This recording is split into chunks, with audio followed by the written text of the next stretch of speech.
Welcome to another video, guys. This is my FPL Gameweek 12 team selection.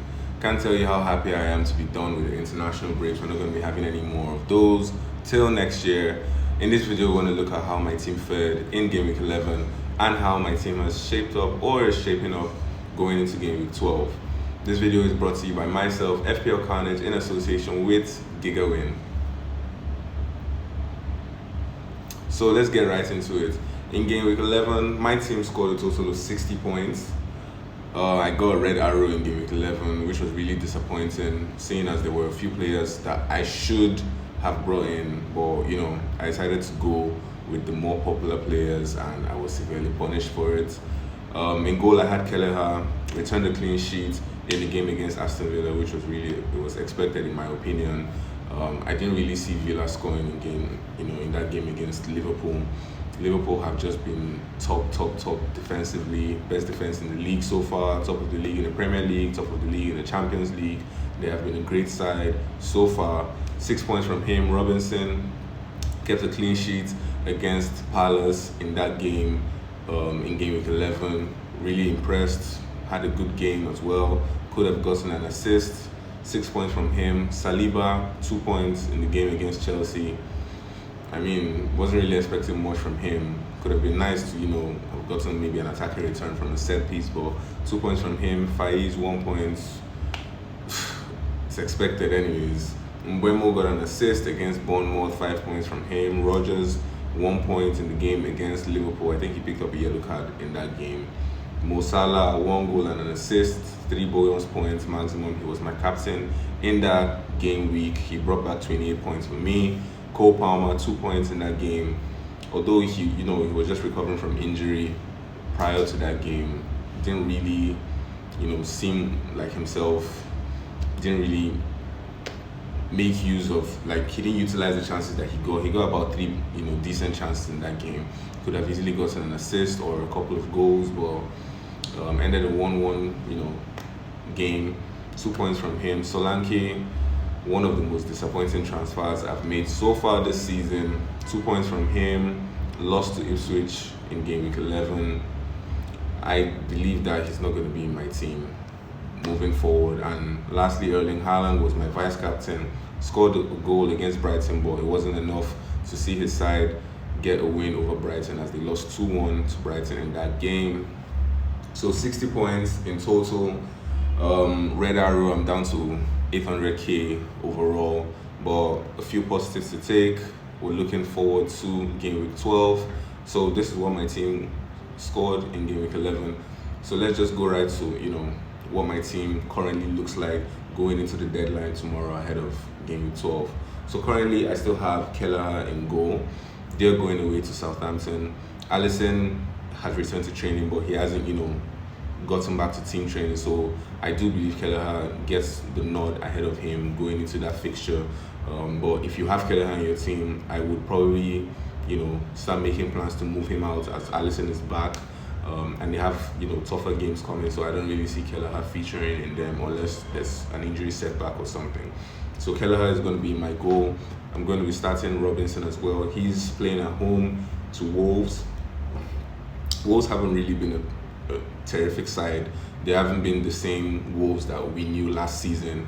They're currently in the relegation zone in the Premier League, but they have managed to score in every single fixture, apart from the first game of the season. They have managed to score in every single fixture so far. I don't know if it's going to be an easy game against Fulham. They have been scoring. They won their last game against Southampton with a clean sheet as well. But Fulham have been decent defensively as well. It's going to be a tough game. I do not really expect clean sheets in that game. I'm hoping for maybe 1 or 2 attacking returns from Robinson. My second defender is going to be Saliba, hosting Nottingham Forest. Nottingham Forest have been a terrific side so far. Playing really great football with their talisman Chris Wood being on terrific form. Marcel's their goalkeeper being on terrific form. Their defenders have been in good form as well. It's going to be a tough game. I do believe that Arsenal will come out on top, but I don't still believe that they're going to keep a clean sheet in that game. I do feel like Nottingham Forest will find a way to get a goal. Maybe a really tough game, maybe a draw, but I do believe Arsenal should come out with a win in that game. Faiz, hosting Chelsea. in the fixture in Gameweek 12. Leicester are going to concede probably 2-3 goals in that game. I can only hope to, get an attacking return from Faiz in that game. I don't really see clean sheets for Leicester in that game. I have Mbeumo. Mbeumo is going to be playing against Everton. Brentford haven't really had a really great, fixtures with Everton in the past 4 games. I don't think they've even won against Everton in the past 4 games. Mbeumo doesn't really have like a great attacking returns or stats against Everton, and I don't feel convinced. Also, he's flagged currently, but we did see pictures of him and Wisa in training, so I don't think that's anything to worry about. But he's my first midfielder. Rogers, my second midfielder. Aston Villa is playing at home to Crystal Palace. Crystal Palace have a lot of injuries. Eze still out. I do feel like Villa should be able to exploit the injury problems they're currently having.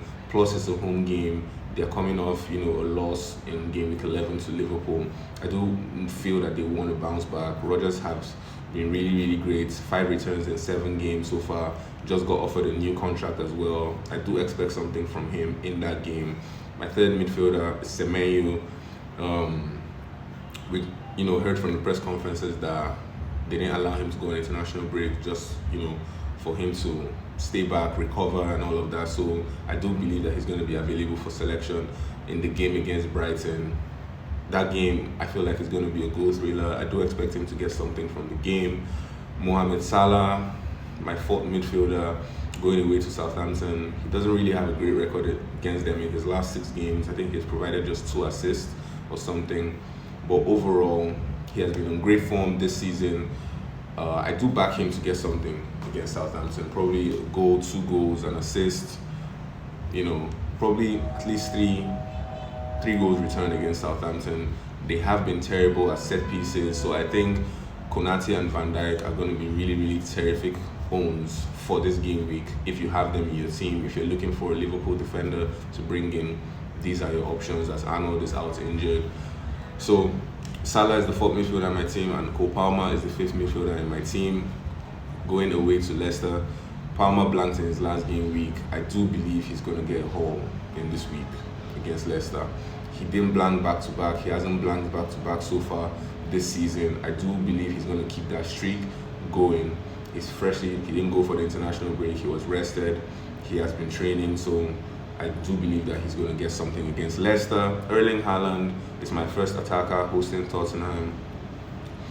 I want to say that if you still have Erling Haaland, I do believe it's best to keep him, because after his game against Tottenham and Liverpool, his fixtures actually do seem really, really decent, and I don't think it's a fixture run that you want to go without him for. De Bruyne is back, Foden is back, 3 of the defenders are back. Diaz is just a week out from returning, so the team is they're probably going to find a way to get back to proper goal scoring form, and when that happens, Haaland is going to be at the forefront of everything. Aside from that, Van de Ven ruled out of the game, Romero ruled out of the game, so we're going to be seeing a centre-back partnership of Dragusin and Ben Davies. I believe that Erling Haaland should be able to exploit that partnership. So he's my first attacker. My second attacker is going to be Solanke for now. Going away to City. I don't know what his output is going to be like in that game, and he's part of the people that I'm considering transferring out this week. So I have a few transfer targets this week. I have Evan Nielsen of Bournemouth. I have Wisa. I have Cunha. In the midfield, I am thinking of bringing in Bruno Fernandes for Mbeumo. I do believe that he's going to benefit from the manager bounce. He has been on really, really great goal scoring form. He has been racking up the assists as well.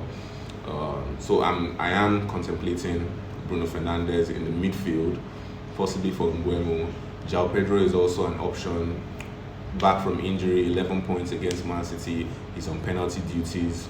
He's a terrific pick in my opinion. This is what my team looks like. My captaincy currently is on Mohamed Salah. I do believe Haaland is a really great shout. If you want to take the risk on him, I do believe you should go for it. I also do believe that Cole Palmer, also a really, really great shout. Like I said, he hasn't blanked in back-to-back games from last season to this season. I do expect a haul from him against Leicester City. So these three, all great shouts going into game week 12 for captaincy options. If I do decide to bring in Bruno Fernandes, he also becomes an option against Ipswich. He's on penalty duties. I do believe he's going to play in an advanced role under Amorim, the new coach. So, a lot of options for the captaincy, but right now it's fixed on Mohamed Salah. I'm really pleased with his attacking output so far this season. On my bench, I have Fabianski, I have Nedeljkovic, Van de Ven, who is out injured, and Ujo of Nottingham Forest, who has been on loan. So this is what my team is looking like going into game week 12. I'm going to be looking to see if I can get any lineup leaks before the deadline, before I make my transfers in. A possible -4 might be in play as well. So thank you guys for watching my video. If you have any questions concerning whatever the press conference is, leave them in the comment section. I'll do well to get back to them as soon as I can. If you're new around here, leave a subscribe, follow, like, share to your friends. Thank you guys for watching. This video once again is brought to you by myself, FPL Carnage, in association with GW12.